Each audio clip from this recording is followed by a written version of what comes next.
Pinta a ficción, el podcast. La escasez en el futuro, una de las peores consecuencias del fin del mundo. Esta presentación de episodio es un buen ejemplo de escasez. Pinta a ficción es el podcast en español que recorre la ciencia ficción de 0 a 1000.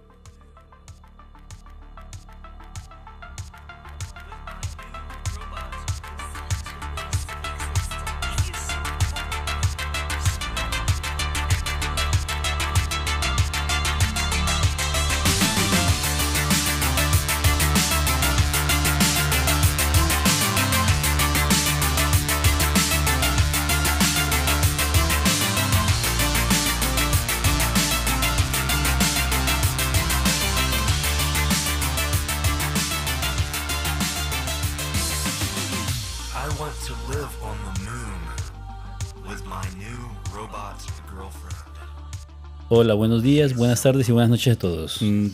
Hoy creo que no tenemos ni buenos días, ni buenas tardes, ni buenas noches, porque hoy es escaso todo. Hoy vamos a hablar de la escasez. La escasez como uno de los efectos que podría tener, como hablamos en los últimos capítulos, un fin del mundo. Y cómo eso afectaría a determinados recursos, determinadas cuestiones, que lo que puede ocurrir es que sean muy escasas y eso genere diversas situaciones. La ciencia ficción siempre agarra ese tema y hace muy buenas películas y libros, por supuesto.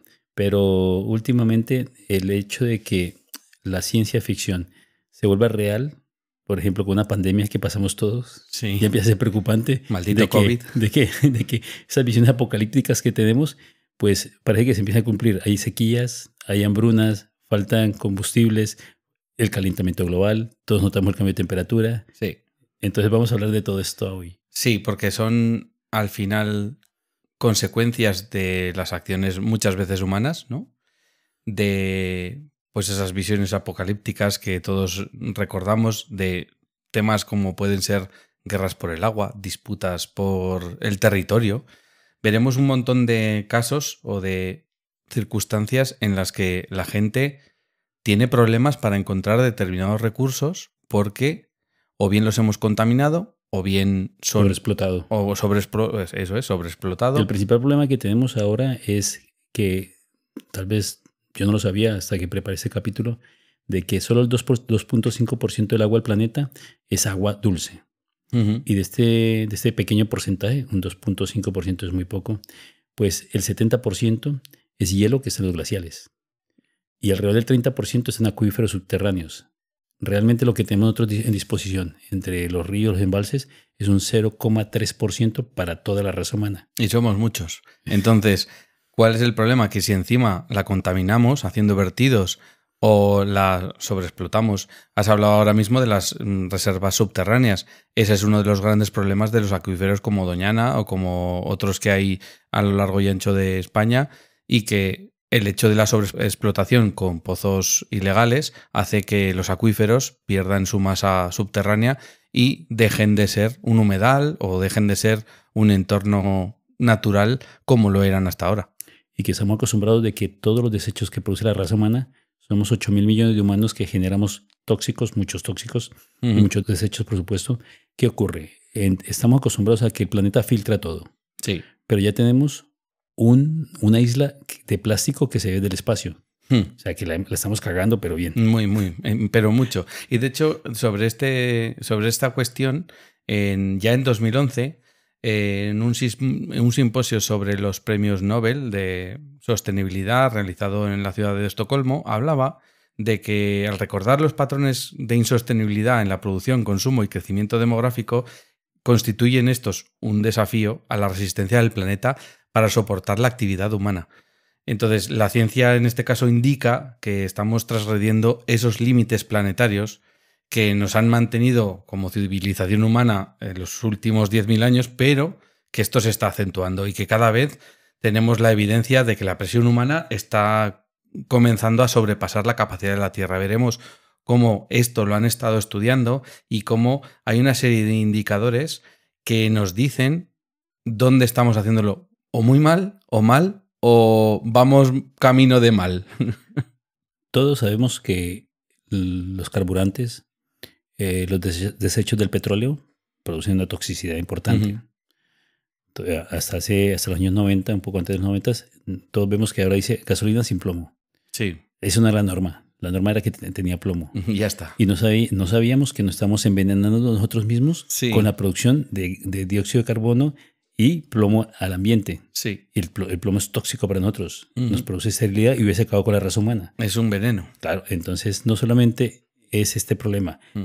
Generamos muchos más tóxicos y no hablo de radiación. Hablo del plástico. Hablo de los metales pesados, como dices. Claro, y otros componentes que no sabemos que utilizamos. Níquel, cadmio, muchas por ejemplo, cosas. El mercurio, que dejó de ser producido para los termómetros porque era tóxico. Es muy tóxico. Pero solamente los móviles, las tablets, los ordenadores, todo lo que utilizamos genera residuos tóxicos en grandes cantidades, en toneladas. Señoras, señores, por favor, reciclen sus instrumentos tecnológicos porque incluyen un montón de contaminantes y además seguramente se pueden recuperar todos esos componentes y producir nuevos dispositivos que vamos a necesitar en el futuro.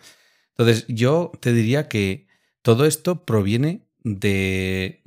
viene de la historia a largo plazo, sino que viene de los últimos 200 años, sobre todo desde la Revolución Industrial, y que esa gran aceleración nos da la bienvenida a lo que se llama el Antropoceno, que es la época en la que el hombre en la Tierra pues está por todas partes.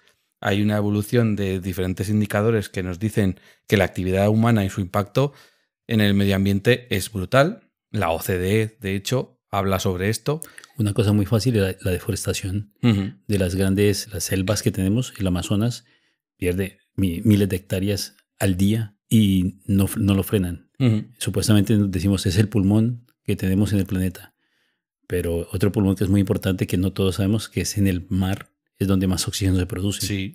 Y no lo estamos cuidando porque estamos intoxicándolo. Además de que una cosa que me llamó la atención fue que el cambio de la temperatura, aunque sea 2 o 3 grados en el mar, eso es mucho, altera todo el ciclo de vida del mar, y todo lo que produce el mar para nosotros lo estamos perdiendo poco a poco. Es verdad que hay ya una conciencia social, creo yo, pero creo que falta mucho por hacer.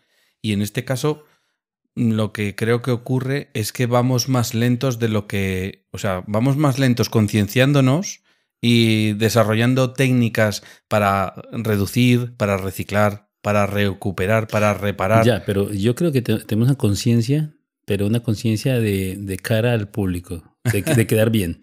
Vale. ¿Por qué? Porque la huella hídrica, por ejemplo, que deja la carne de ternera, para hacer 1 kilo, son 20.000 litros. Un kilo de carne. Una hamburguesa, más o menos son 2.500 litros que gastamos. La ropa, cada prenda, entre 15.000 y 20.000 litros. Una prenda. Y la cambiamos todos los años, por temporadas. Entonces, ¿estamos concienciados? Sí, pero no. Sí, pero no lo suficiente. De hecho, cuando hablaba antes de esos indicadores, de los límites planetarios, se han definido unos 9 límites planetarios sobre, pues una serie de factores que influyen en la calidad de vida, influyen en el futuro de la especie humana y del planeta como tal. Y según, hay dos estudios, y uno de ellos dice que hemos transgredido 6 y otro que hemos transgredido 7. 2 de ellos los hemos transgredido muchísimo. Entonces, estos 9 límites serían el cambio climático. Que ya hemos cambiado, ya ha aumentado la temperatura varios grados del planeta. Efectivamente, y además la previsión es que aumente 1,5 grados de aquí a nada. Peor. El cambio en la integridad de la biosfera, pues pérdida de biodiversidad y extinción de especies. Eso le llaman una extinción masiva. Sí. Porque estamos cargándonos especies. Efectivamente. En lugar de caer un meteorito, ha caído el hombre sobre la Tierra. Hombre, date cuenta que hemos eliminado la mayoría de animales, y lo que más hay son vacas, conejos y pollos. Sí, lo que comemos nosotros. Entonces, agotamiento de la capa de ozono estratosférico, y esto es algo que es de los que está bien, porque hace ya muchos años que hemos corregido el tema del CFC y de los sprays y demás, ¿vale? Y de los aviones supersónicos. Efectivamente. Entonces, el tema de la capa de ozono ha mejorado con respecto a los indicadores que había en los años 90. Sí, dato interesante, la pandemia y tenernos encerrados durante 3 meses a todos ayudó a que el agujero de ozono se cerrara un poco más. Efectivamente. Luego, una cosa muy importante, porque Cherp lo ha dicho, la acidificación de los océanos. Esto es un problema porque, como ha dicho Cherp, es donde más oxígeno se produce junto con las masas forestales. Entonces, el hecho de que nos carguemos los océanos se puede cargar también la atmósfera.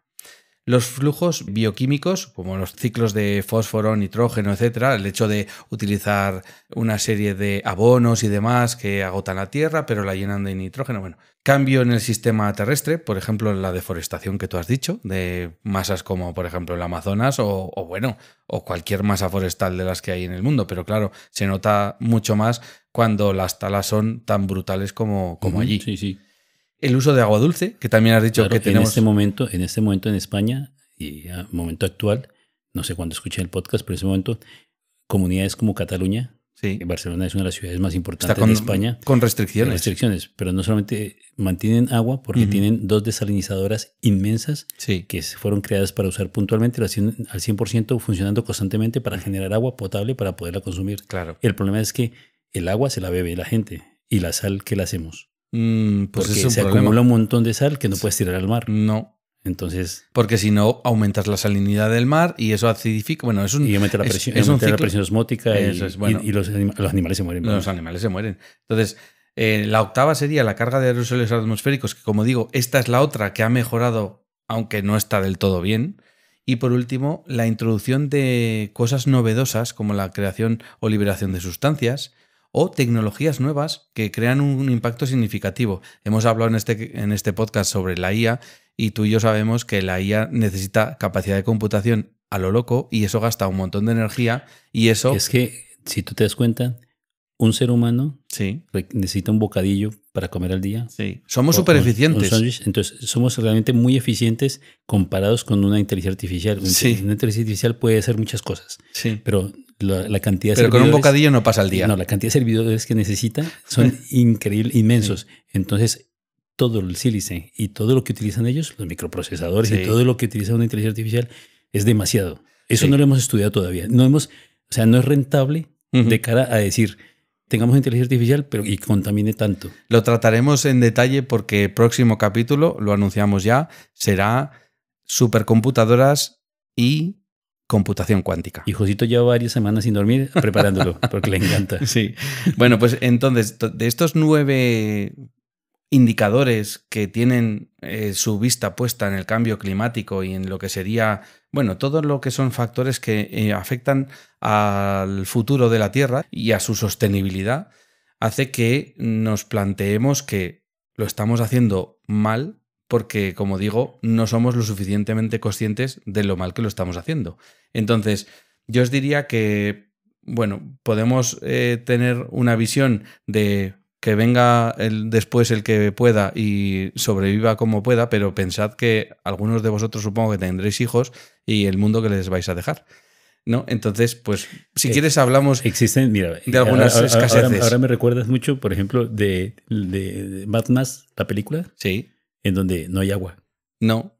Y lo único que buscan es el petróleo. O Waterworld, también. No hay agua. Que hay demasiada agua. Hay demasiada agua, pero es toda salada. Entonces no hay tierra. No hay tierra que produzca el ciclo del agua. Es que el ciclo del agua es súper importante. Claro, porque ¿de dónde sacamos los alimentos? O sea, siempre el problema de este cambio climático y de todos estos factores es que la Tierra aquí dentro de 30.000 años va a seguir. La especie humana no. No. Nosotros no estamos acabando con el planeta ni con el clima. Estamos acabando con la forma de vida del ser humano. Con nuestro ecosistema y el de, claro, todas las especies que conviven con nosotros. Entonces, pues bueno, si quieres vamos a hacer una cosa que es tratar en detalle diferentes tipos de escasez. Pero también dentro de estos diferentes tipos de escasez, muchos se comparten. Sí. Porque, por ejemplo... Sí, tienen interacciones. Por ejemplo, si hablamos de escasez de agua y después hablamos de escasez de alimentos, el cambio climático influye en los dos. Sí. El crecimiento poblacional Sí. Ya alguna vez en algún capítulo pasado hemos hablado que nosotros somos de la generación del 77, que es una buena añada. Gran añada. Entonces, en ese momento, cuando tú y yo nacimos, y muchos oyentes nacieron, éramos 2.000 millones de humanos en el planeta. Pero en la Edad Media éramos 500.000. Sí. Claro, de los años 70 a ahora, simplemente hemos pasado de 2.000 millones a 8.000 millones. Claro, y se espera que lleguemos a los 10.000 millones en el 2050. Eso, el problema es que la curva, si tú miras la curva, es que tiende a exponencial. Es que el problema es que los recursos no son infinitos y el agua, por tanto, tampoco. Luego, es verdad que podemos hacer un uso más eficiente o manejarla mejor, que no haya pérdidas. Es una cosa que me pareció súper curiosa. Sí. Las grandes ciudades hacen recortes de agua porque yo decía, hombre, claro, hacen recortes de agua para que la gente no consuma. No, hacen cortes de agua para que las pérdidas que hay de filtraciones también que es mayor. Es que es muy grande. Es muy grande. O sea, las tuberías que tenemos y los riegos y todo lo que tenemos, hay fugas. Sí, muchas. Y esas fugas se evitan cerrando la llave.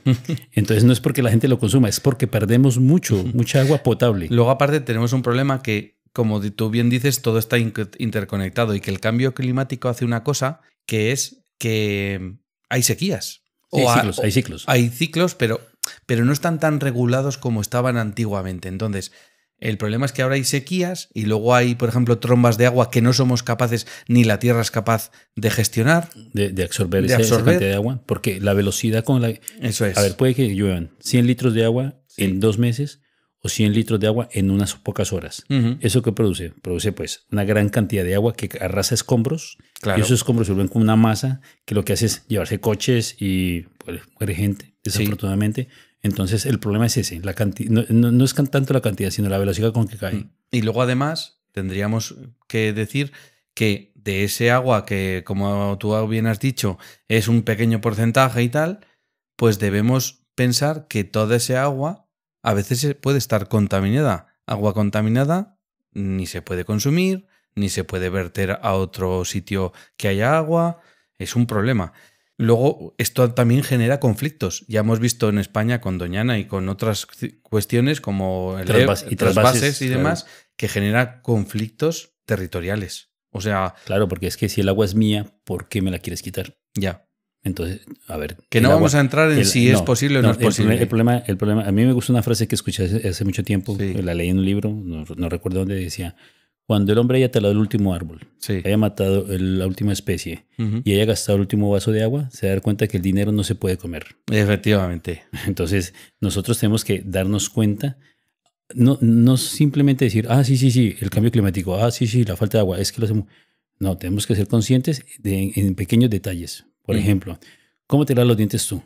Abre la llave, tienes que corre el agua y te lavas los dientes. Yo he hecho la prueba. Ya. Un día cogí y puse debajo de un caldero para ver cuánta agua, abriendo la llave, como me lava los dientes normalmente. Me gasté más o menos 5 litros.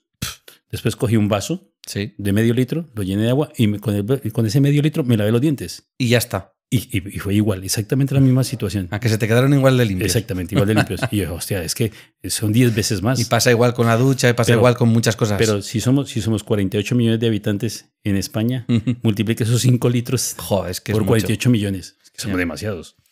Bueno, el caso que, como hemos dicho, está todo interconectado. Entonces, existe otra posible escasez, como sería la de los alimentos, que una de las posibles causas es la falta de agua.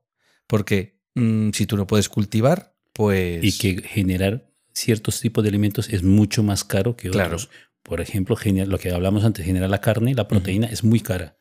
A mí me encanta la carne. Sí, ¿ya? A mí también. Generar pescado es más barato. Sí. Pero generar frutas es mucho más barato. Sí. Entonces, no solo es que tengamos que cambiar la forma de alimentarnos.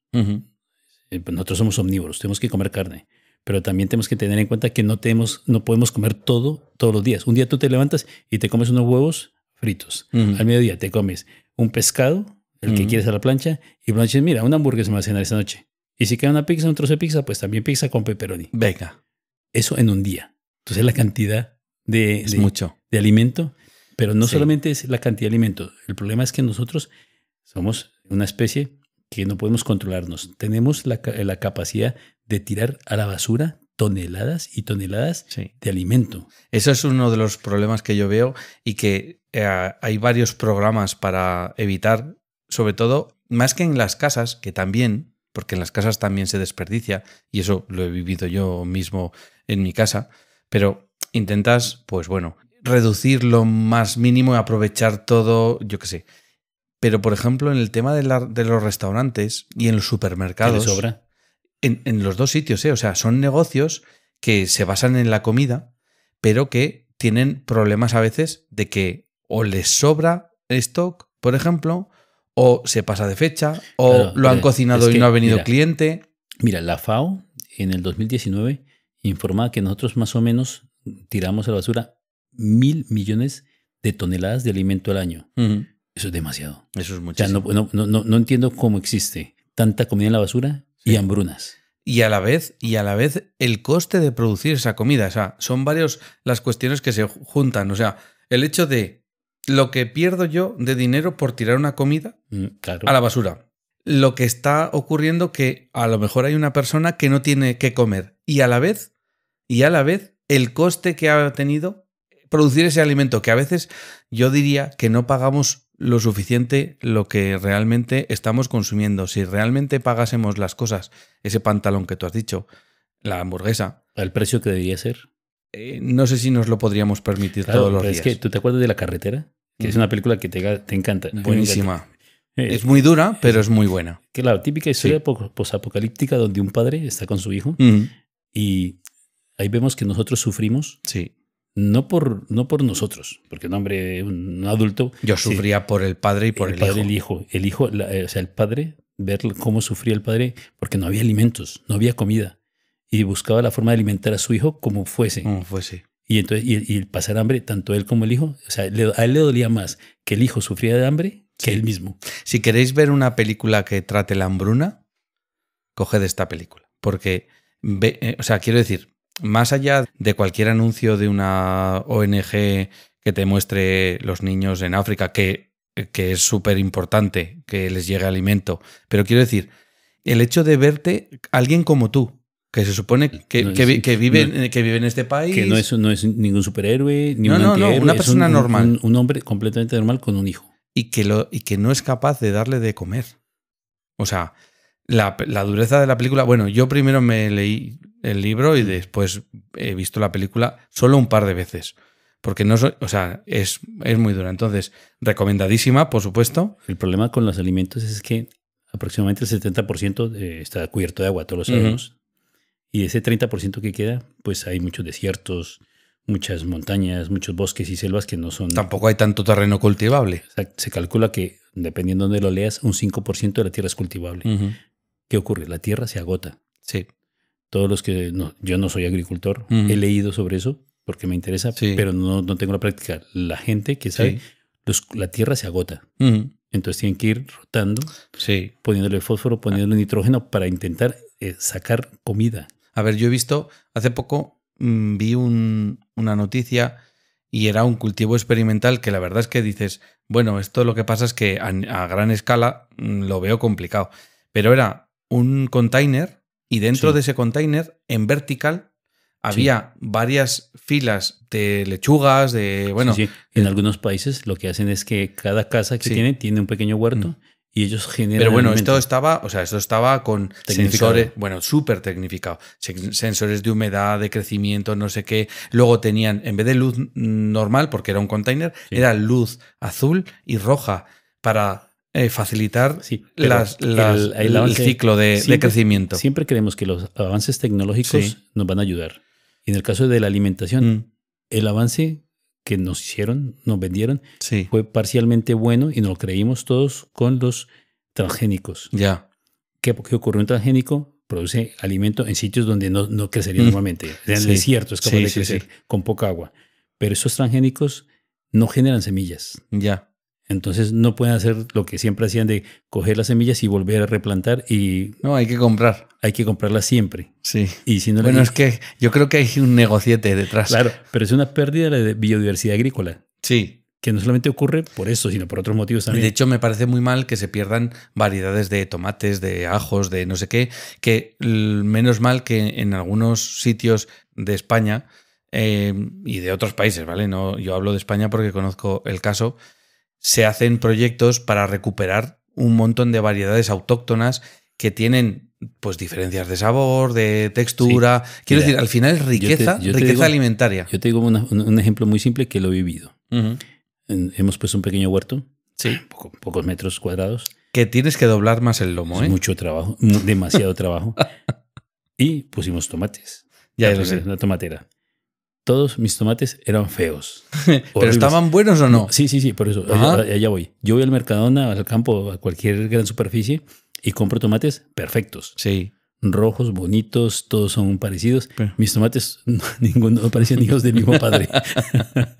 Entonces, claro, cuando pruebas esos tomates, sí, tienen un sabor especial. Exacto, saben a tomate. Sí. Pues eso es lo que ocurre. Pero lo que me preocupa a mí no es tanto que tú generes tu propia comida. Sí, no. Sino que como necesitamos tanta comida a nivel de la masa, los conflictos y las crisis políticas y las guerras que tenemos en este momento. Esto a futuro, si hay problemas de escasez de agua, de alimentos o de otro recurso así muy vital, claro, van a haber guerras. Hace poco hemos tenido la guerra de Rusia. Bueno, sí sigue estando ahí. Con Ucrania. Lo que pasa es que hemos abierto el grifo con el envío de barcos con grano porque si no la gente tenía problemas. Pero si un país es la despensa, sí, como Ucrania, y esa despensa se pierde, ¿qué pasa? Países pobres como en el África pasan hambre. Hombre, claro. O se mueren de hambre. Sí. Bueno, eso genera también desplazamiento de población y cuando desplazamos población hay sitios donde sobra y sitios donde falta. Y violencia y pobreza. Sí, vale. O sea que todo tipo de contaminación, de degradación ambiental, la escasez de agua, la dificultad de los conflictos que generan pues un problema de cooperación y de desarrollo. Cuando alguien está muy cabreado con otro, anda, que te vas a poner tú a sentarte en una mesa, a ponerte de acuerdo en cómo organizar algo para ganar todo el mundo. Entonces, realmente cuando tienes hambre, se acaba el diálogo. No, está claro. Cuando tienes sed, se acaba la capacidad, la posibilidad. A ver, ser humano, somos civilizados hasta que nos quitan lo básico. Correcto. A ti te quitan la comida, la bebida, el agua me refiero, no la bebida, no la cerveza. Sí. Bueno, también si nos las quitan también había problemas. Sí. Pero si te quitan las cosas básicas y la vivienda, la liamos. Pero te voy a decir una cosa que a futuro también podemos tener un problema y que influye en todo eso. Imagínate que tienes agua para ducharte, pero no hay energía para calentarla. Claro, es que el problema es el siguiente. La escasez energética que tenemos en este momento es que intentamos, aquí sobre todo en Europa, estamos intentando hacer una transición ecológica que llaman los políticos inteligentes, por decirlo de alguna forma. Y estos idiotas lo que dicen es que quitamos todas las centrales nucleares porque son malas. Son malas. Y es verdad que no son lo más limpio. Sí, pero entonces quitamos las nucleares, quitamos el carbono porque el carbón también sí quema, el carbón es malo. Y después vemos qué hacemos. Claro. Luego ya, si acaso, pues es como decir, vendo toda mi ropa, me quedo en bolas y a ver qué hago ahora. Pues es que más o menos han hecho eso. ¿Qué ocurre? La transición tiene que ser, efectivamente.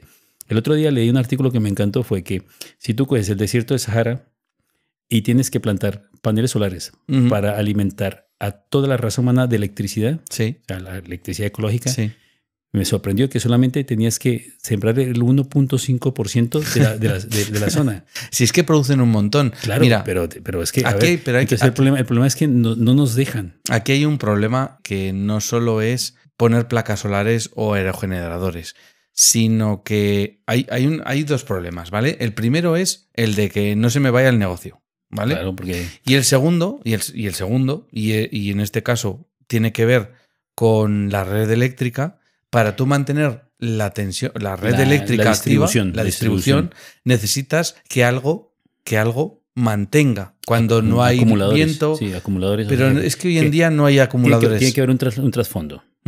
Y el trasfondo, desafortunadamente, a menos de que ahora existen un par de países que están generando en este momento la fusión. Ya, pero bueno, Que la fusión es a futuro. Sí, igual no, que pero no tanto futuro, porque ya han logrado mantener una llamarada solar encendida durante, no sé, 1.3 segundos o algo así. Sí. Entonces la fusión, a ver, para una forma muy simple, ¿qué es la fusión?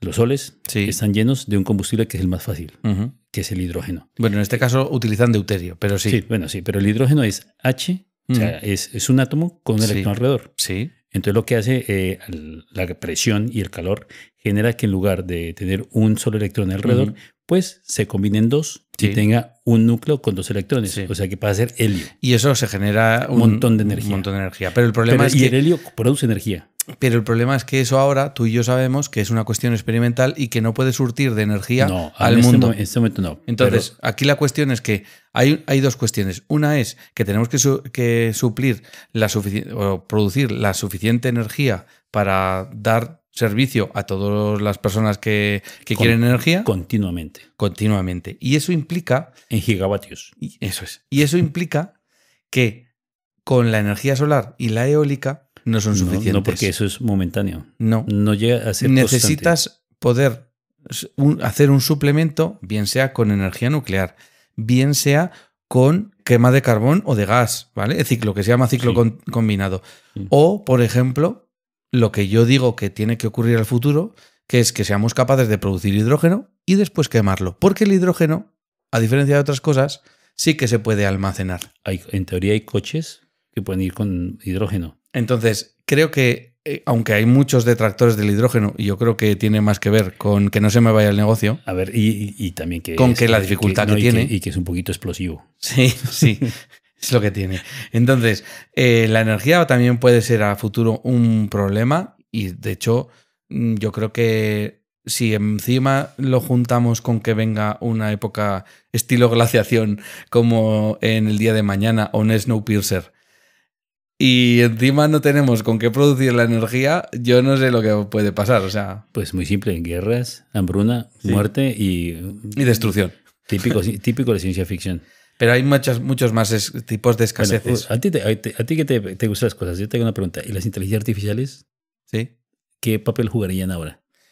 Ahora mismo. Claro. Ahora mismo, ahora mismo yo creo que pueden jugar un papel en investigación. Es decir, las inteligencias artificiales están desarrollándose de tal manera, ahora se han hecho muy virales y están en boca de todos porque han llegado al público general. Pero las inteligencias artificiales no son algo nuevo, se vienen utilizando supercomputadoras y todo tipo de pues programas que analizan fotografías, que analizan escáneres, que analizan... Lo que pasa es que ahora cada vez tenemos más potencia de cálculo y entendemos mejor los modelos. ¿Qué ocurre?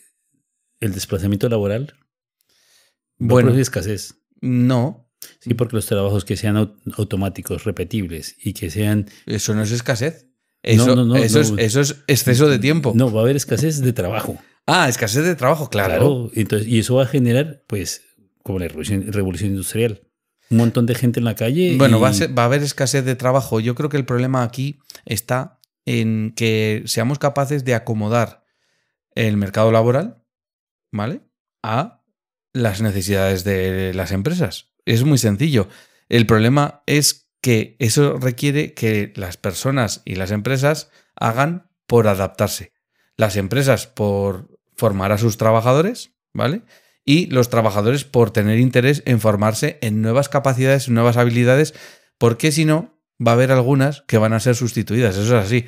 Y va a haber no va a haber escasez de trabajo. Yo creo que no va a haber escasez de trabajo. El problema es, ahí va a haber un desacompasamiento entre lo que necesitan las empresas. Sí, una brecha de habilidades. Sí, totalmente. Entonces, lo que va a haber es una escasez de habilidades.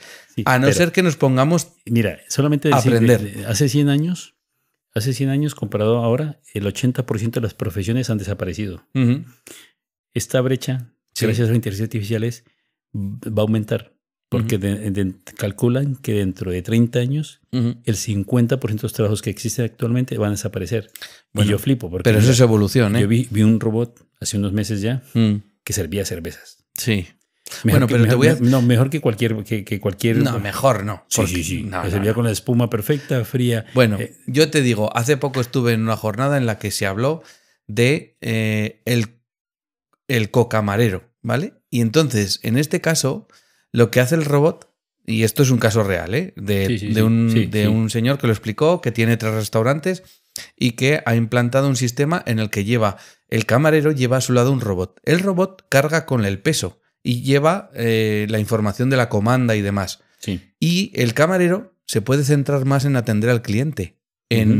O sea, al final, eso redunda en una mejor atención al cliente y en el que el camarero en este caso no tiene que llevar todo el rato 200 kilos encima. Pero en la barra, ese robot que atendía, realmente fue capaz de servirnos a 20 o a 30.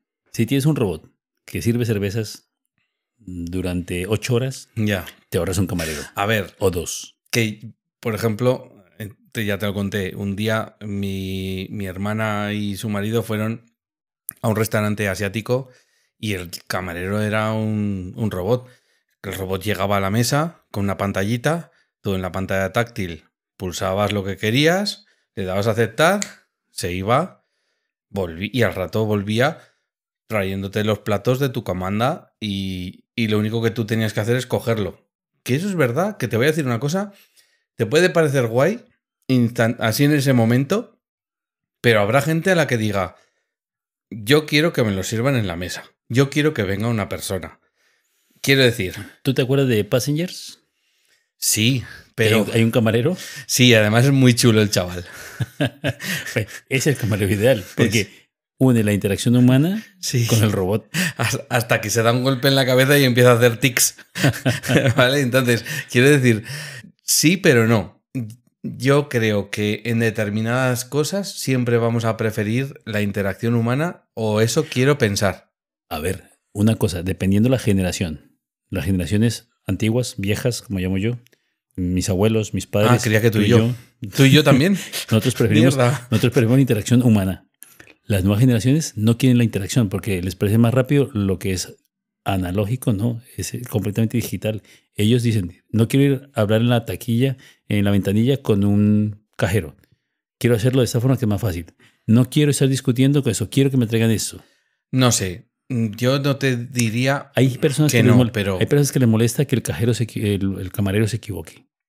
El robot no se va a equivocar. Bueno, no se va a equivocar o sí. No sé. Yo a lo que voy es a que, hablando en este caso de escasez de trabajo, yo creo que no va a haber escasez de trabajo. El problema va a ser lo que he dicho. Un desajuste entre las capacidades de los trabajadores y las necesidades del mercado laboral. Y un aumento de la complejidad de la sociedad. Por supuesto. Eso estoy de acuerdo. Y entonces lo que tenemos que hacer en este caso es todos hacer un esfuerzo por la digitalización, que no la para nadie. Adaptarnos. El problema es el que piense que esto no va con él o con ella. Entonces, pues esa escasez puede llegar para ti individualmente, porque tú no has sabido adaptarte. Entonces, yo le diría a todo el mundo que todo esto no le caiga de un quinto piso, sino que se vaya preparando. Ya, pero en el pasado, cuando teníamos cambios tan radicales, eran décadas o incluso... Y ahora va más rápido, ese es el problema. De una generación a otra. Pero incluso... Es que tú y yo nacimos con televisor en blanco y negro, sí. Pasamos al color, pasamos a la pantalla plana, pasamos a la táctil, pasamos a lo digital, pasamos a los móviles. Hemos tenido cambios en una generación. Sí, sí. Hemos tenido tantos cambios que no podemos con más. Es de la tele de culo en blanco y negro al smartphone plegable. Claro, es que... en 20 años. Y ahora me dices que tenemos que adaptarnos otra vez y digo, hombre, ya para. Pues no, la vida es así. La vida es adaptación. El medio físico, el medio social es adaptación. Si tú, y además, bueno, es que esto lo dijo Darwin, y el que no se adapta, lo sentimos mucho, pero si no se adapta, ya no deja de existir. Aquí el problema no es una cuestión de que podamos decidir o no. No es parable. A mí lo que me preocupa de todas estas escaseces, que existirán o no. Que hay más, ¿eh? Más. Que hay más. Pero tú imagínate, bueno, tú, háblame... Soylent Green. Bueno. Que es que ese es el resumen de todo lo que estamos hablando. Sí, de todo eso que estamos hablando. Y en esta película, que es una película creo que es del 74, de Charlton Heston, pues que ya la incluimos, de hecho, en el capítulo sobre las 100 mejores películas, porque a mí me encanta. Esa fue elección mía. Hay una escasez de alimento. Bueno, hay escasez de todo en general, ¿vale? Sí. Porque estamos hablando de un Nueva York del futuro en el que viven 40 millones de personas. Sí. Y consumen a lo bestia. Sí. Entonces, ¿qué ocurre? Que hay tal escasez de comida que hay que fabricarla. Y hay una empresa que se llama Soylent que fabrica una serie de galletas súper proteínicas, no sé qué, no sé cuántas. Hay Soylent Green, Soylent Red, hay diferentes Soylent, ¿no? La película se llama Soylent Green. En castellano se llama Cuando el destino nos alcance. No sé si en Latinoamérica se llama igual. Sí. Bueno, pues Cuando el destino nos alcance. ¿Qué ocurre en esta peli? Pues que esa escasez de comida la suplimos con lo que no nos cuesta nada de producir, entre comillas, que son... ¿Qué son? Lo decimos, ¿no? Que es del 74. Claro. Las personas que se mueren. Entonces... Sí. Esa parte es una copia. Bueno, sí. Hay una película después que se llama El Atlas de las Estrellas. Sí. En donde hay una pequeña parte que habla del futuro y en donde hay un como McDonald's, por decirlo así, que las chicas todas son asiáticas y todas son iguales y son alimentadas con una especie de batido. Y el problema es que cuando ellas dejan de ser útiles, las licúan y la vuelven batido proteínico para las que están trabajando y pertenecen a Te la voy empresa. a decir una cosa. Pues esto es un problema porque si os acordáis, el problema de las vacas locas... en Reino Unido fue en parte porque les echaban de comer vacas que se habían muerto, ¿vale? Claro, decíamos. En el pienso mezclaban me acuerdo desechos de vacas que se habían muerto. De Homer Simpson, ¿no? Y eso provocó en este caso la enfermedad de bueno, priónica. ¿Cómo se llamaba? De priones. Sí, pero era Creutzfeldt-Jakob, el cerebro espongiforme, no sé qué. Bueno, las vacas locas, para que nos entendamos. Y eso fue un problema de alimentación. Cuidado con la alimentación, que no se puede jugar. Y con lo que comemos. Por eso. Entonces... no te puedes comer otro ser humano. Yo no haría lo de Soylent Green, ¿vale? Y me viene a colación otro tema de otra película de ciencia ficción sobre la alimentación, que solo es ese punto, ese momento específico en el que Neo despierta, llega al mundo real y se sienta a comer con todos. Una gacha blanca. Eso es como un caldo grumoso, realmente. Es como dice el chiquitín, es como el trigo rico. Y sabe a pollo. Es que todo sabe a pollo, porque como no sabían cómo sabía el pollo, así sabe todo a pollo. Claro, es muy triste porque es una especie de... Cuando tú comes alguna proteína nueva, sobre todo si tú comes, por ejemplo, ancas de rana, o dices... Se parece un poco al pollo. Un poco más duro, pero parecido al pollo. O sea, el pollo es la referencia nuestra. Entonces, a nivel de alimentación...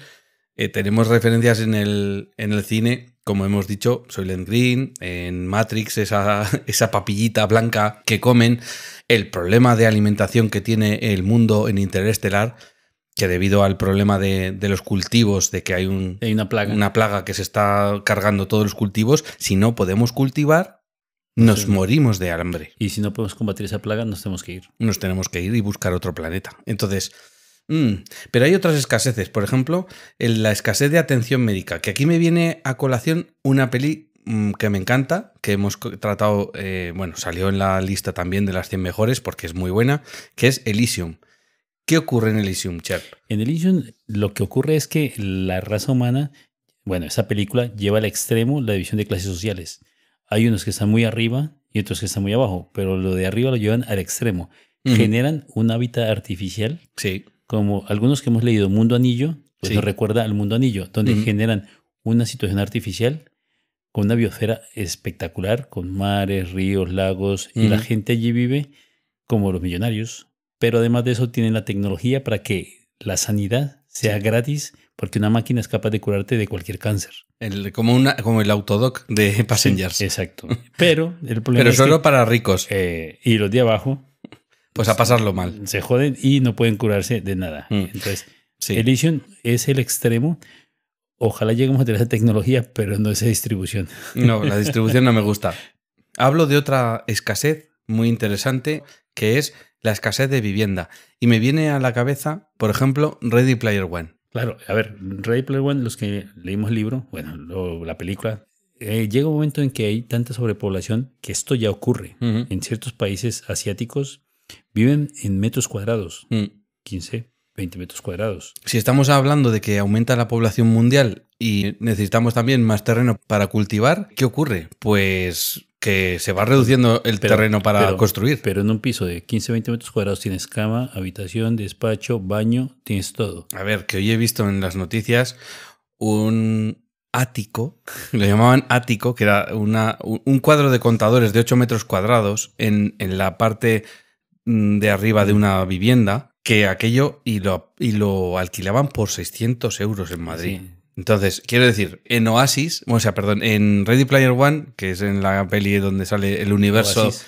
digital de Oasis, se ve como las personas que viven allí viven en chamizos construidos en la basura. En la basura, básicamente. Y resulta que y no estamos hablando de que sean chabolas, es que vive todo el mundo de esa manera. Pues mira, hay un libro que es denso y se llama Snow Crash. Pues espera un momento, que si no se me olvida. El otro día me enteré que existe una novela, porque a mí me gustó mucho la novela Ready Player One, sí. La película también me gustó, no tanto como la novela, pero sí.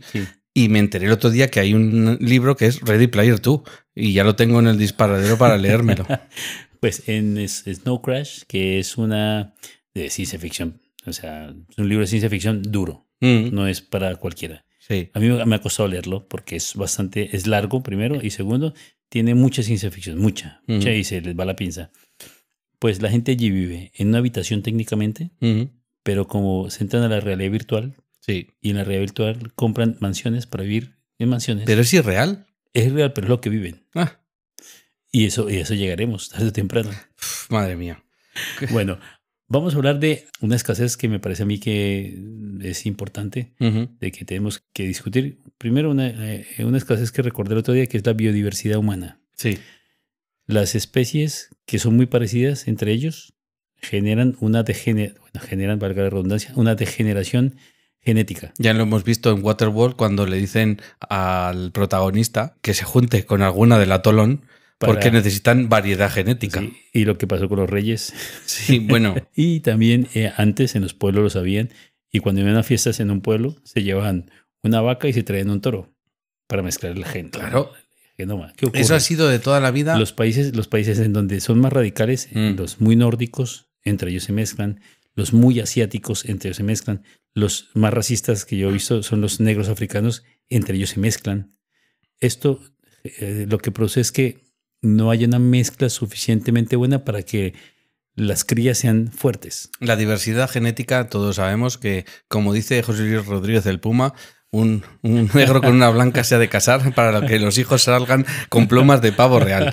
Entonces, chicos, chicas, diversidad. O sea, hay que juntarse, porque eso genera pues chavales y chavalas majas. Mira, algo curioso a nivel estadístico, algo curioso es que cuando un germen ataca, no importa lo fuerte que sea, si todos son iguales genéticamente parecidos, acaba con ellos. Con todos. O sea, puede acabar con un 95-99%.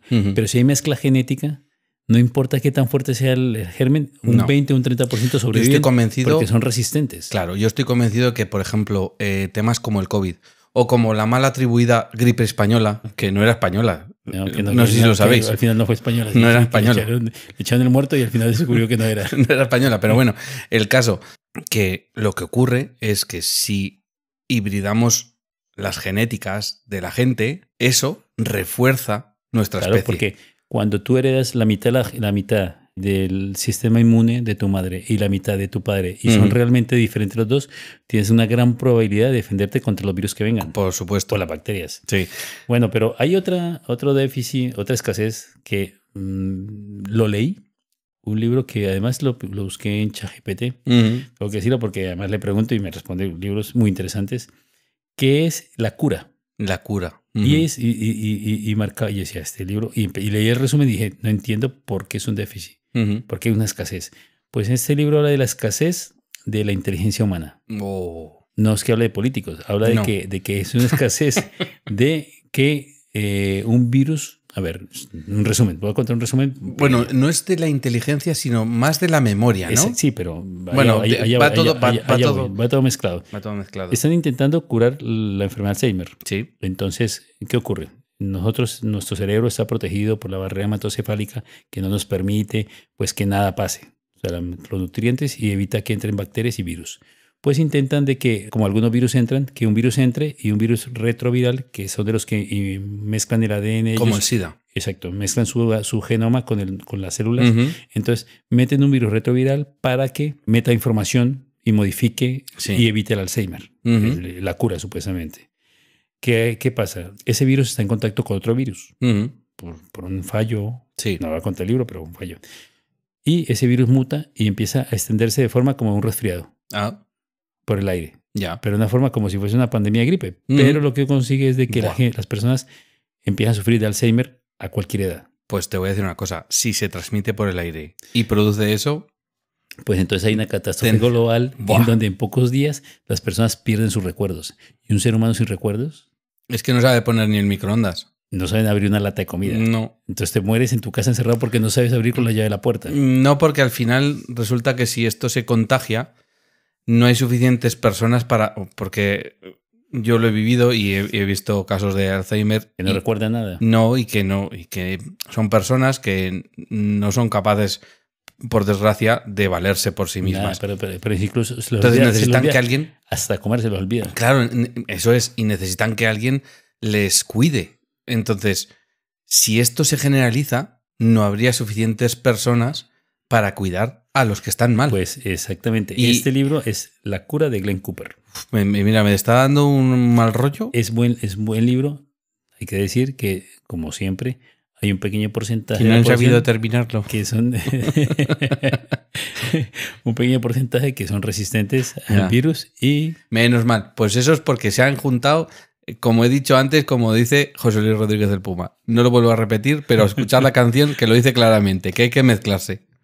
Bueno, vamos a hablar de, por ejemplo, algunos libros, algunas cosas pequeñas. Por ejemplo, Cixin Liu, que es uno de mis... Tú eres súper fan. Fan porque lo conocí hace poco y la verdad es que escribió El problema de los tres cuerpos. Entonces aquí hay una escasez de conocimiento. ¿Por qué? Porque una especie alienígena manda una tecnología muy avanzada y lo que hace es que evita que nosotros avancemos científicamente. Qué malvados. Sí, porque somos... Bueno, no cuentes mucho que me la tengo que leer. Somos rivales de ellos, entonces lo que hacen es... Entonces, somos rivales. Claro, entonces la raza humana nos evitan el método científico, porque si tú haces un método científico y siempre te da un resultado diferente... Pues no puedes aprender. No, claro. Entonces, porque tienes que hacer experimentos y que te den el mismo resultado para que tú deduzcas que eso funciona. La escasez del conocimiento. Madre mía. Es importante. Yo te diría que hay otro que me gusta mucho, que es El fin de la eternidad de Isaac Asimov. Habla de una organización llamada Eternidad que administra los recursos a lo largo del tiempo. El tema del libro es que se enfrenta con dilemas éticos sobre la escasez porque su misión es preservar la humanidad. Y el tema de regular los recursos. El rollo es el siguiente. Ellos manejan desde el cero, de la creación del universo del cero, hasta el siglo 700.000 o algo así. 70.000. Siglo 70.000. Del siglo 70.000 no pueden pasar. No sé por qué, hay una barrera. No tienen posibilidad. Sí, no, hay una barrera, no sé por qué, pero ya tienen ellos suficiente con 70.000 siglos para corregirlo. Lo que ellos hacen es intentar vigilar la línea temporal para que la raza humana no se autodestruya. Y ellos viven fuera del tiempo. O sea, no les afecta el tiempo porque No porque viven fuera del tiempo. O sea, ellos entran, por ejemplo... Son un poco como en Interestelar, que dominan el tiempo como si fuese una dimensión más. Sí. Pueden. Sí, tienen una TARDIS. Sí, una TARDIS. En la que pueden viajar. Entonces, por ejemplo. ¿Quién tuviese una TARDIS, por favor? Por ejemplo, si supongamos que tú eres un ingeniero joven, como eres ahora, y vas a ir a una reunión y en esa reunión vas a aprender una ecuación matemática y un conflicto mental tuyo en el que vas a poder generar una nueva fórmula para energía termonuclear. Vale. Y tú vas a generar fórmula y otros más generarán armas termonucleares que llevarán casi a la extinción de la raza humana. Entonces, tú hoy tienes por la mañana que ir a esa charla en otra ciudad. Vale. Pues cuando llegas al coche y dices, no tengo las llaves, las he perdido. Eso no ocurrió en la línea original de tiempo. Lo que ocurrió fue que alguien de la eternidad apareció y cogió las llaves que tenía en la mesilla de noche y las puso debajo de la cama. ¡Qué cabrón! Entonces tú pierdes las llaves del coche, pierdes el avión que tiene que llevarte a Y esa todo ciudad. eso genera Genera de que tú evites aprender el conocimiento y evitas una guerra termonuclear Toma ya. y la raza humana se preserva. Y ese es el fin de la eternidad. ¡Qué bueno! Vale. Se me ocurren algún ejemplo más de películas y de libros que hablan sobre escasez. Hemos hablado ya de Elysium, hemos hablado del día de mañana, ¿no? Que en este caso habla sobre un evento climático que cambia el tiempo y entonces de repente la raza humana se ve abocada a una edad de hielo. Pero más allá de los cambios climáticos, más allá de los efectos de una guerra, ¿a ti qué es lo que realmente más te fastidiaría tener escasez? En ese momento que me fastidie, pues lo típico, la comida, el agua, eso me fastidia. La libertad, por supuesto, la perdemos cada día más. Pero sí, imagínate Pero hay una cosa. Imagínate que yo te dijese, ¿qué es lo que más te fastidia? Sí, mira, hay una cosa que yo creo que la raza humana cometemos el error de creernos que somos muy inteligentes. O sea, tenemos la idea de que somos todos personas civilizadas porque manejamos un coche y tenemos un ordenador y un smartphone. Pero no sabemos nada. O sea, en teoría tenemos la falacia del conocimiento, porque realmente no tenemos el conocimiento. Sin todo eso no podríamos sobrevivir. Sí, ¿no? pero lo que más me preocupa en ese momento es de que yo veo de que, igual que los romanos tuvieron un ascenso, una meseta y después un declive, nosotros hemos tenido un ascenso muy vertiginoso, con llevar el hombre a la luna, los ordenadores, toda esta tecnología, las inteligencias artificiales, pero yo creo que una parte de la población nuestra está llegando a la meseta e incluso el declive. ¿Por qué? Porque la gente joven, siempre los viejos nos quejamos de los jóvenes, pero vemos de que el esfuerzo, la constancia, el deseo de superación está desapareciendo. Lo que el ser humano antes tenía, que nos llevó a la luna. Yo creo que esto, Cher, es la edad. Ya, ¿vale? Ya, por eso. Entonces, a mí lo que realmente me Porque preocupa... me pasa a mí también. A mí me preocupa, yo no sé si es así. Pero a mí me preocupa que yo veo a la gente joven y dice, a ver, si puedo, bien, y si no, pues ya veremos, ya veré qué hago. Y uno decía, no, yo cuando éramos niños, yo quiero ser, yo quiero ser bombero, yo quiero ser abogado, teníamos sueños y deseos. O sea que en este caso lo que estás hablando es de escasez de motivación. Claro, de motivación, de deseo. El ser humano, ¿qué tiene? Tiene el deseo. Nosotros soñamos algo y lo conseguimos. Nosotros soñamos algo, picamos mucho. Claro. Y si eso lo conseguimos. Pero igual que soñamos, no sé, por ejemplo, la locomotora. Lo soñamos antes de tenerlo y lo construimos. Sí, claro. Soñamos rascacielos, los construimos. Soñamos todo y después de soñarlo lo construimos. Bueno, y para terminar, vamos a hablar de nuestro siguiente capítulo, ¿no? Un capítulo que yo llevo pensando, creo que desde que iniciamos esta aventura del podcast y desde que me propusiste hacer una grabación semi-radiofónica. El próximo capítulo es un capítulo que yo no entiendo muy bien. Bueno, el de los ordenadores sí. A ver, no, es que justamente los ordenadores yo creo que entendí hasta la calculadora. ¿Hasta cuál? ¿Hasta la Casio? Sí, hasta la Casio 3000 que vendían. Pero claro, cuando tú me dices un ordenador, yo por ejemplo, tengo en ese momento enfrente un portátil, yo tengo las nociones básicas de cómo supuestamente funciona, pero no lo entiendo. Un superordenador ya me queda muy lejos. Y la computación cuántica, eso me suena demasiado a Marvel y las últimas películas que hacen. Pues bueno, vamos a explorar en el próximo capítulo lo que son los superordenadores en la ciencia ficción, porque aparecen recurrentemente, tanto en libros como en películas. Sí. Oye, Dave, ¿qué quieres que haga? Bueno, quiero decir que los superordenadores están en la ciencia ficción desde que el mundo es mundo, desde que la ciencia ficción es ciencia ficción.